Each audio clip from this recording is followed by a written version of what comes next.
Saudara Yayasan Hutan Alam dan Lingkungan Aceh atau HK Sumatera bersama sejumlah seniman di Kota Banda Aceh Rabu memperingati Hari Badak dengan cara menggambar mural badak dan juga kampanye penyelamatan hewan yang hampir punah tersebut.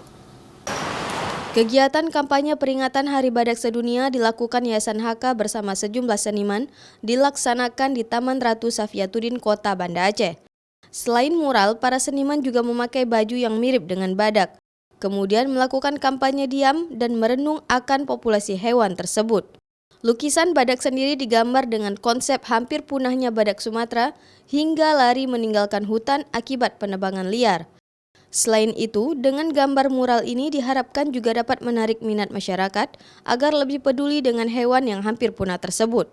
Berdasarkan IUCN, itu red list-nya sudah berada di tingkatan ethically endangered, jadi sangat terancam punah dan juga sudah selangkah mendekati punah di alam liar.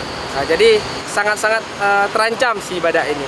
Kalau untuk angka kami juga tidak bisa sebutkan yang pasti karena ada beberapa hal dan kami cuma bisa menyebutkan kisaran di bawah 100 gitu. Peringatan Hari Badak Sedunia tahun ini pun dilakukan dengan sederhana. Hal ini dilakukan karena pandemi COVID-19 serta tidak ingin menyebabkan adanya kerumunan.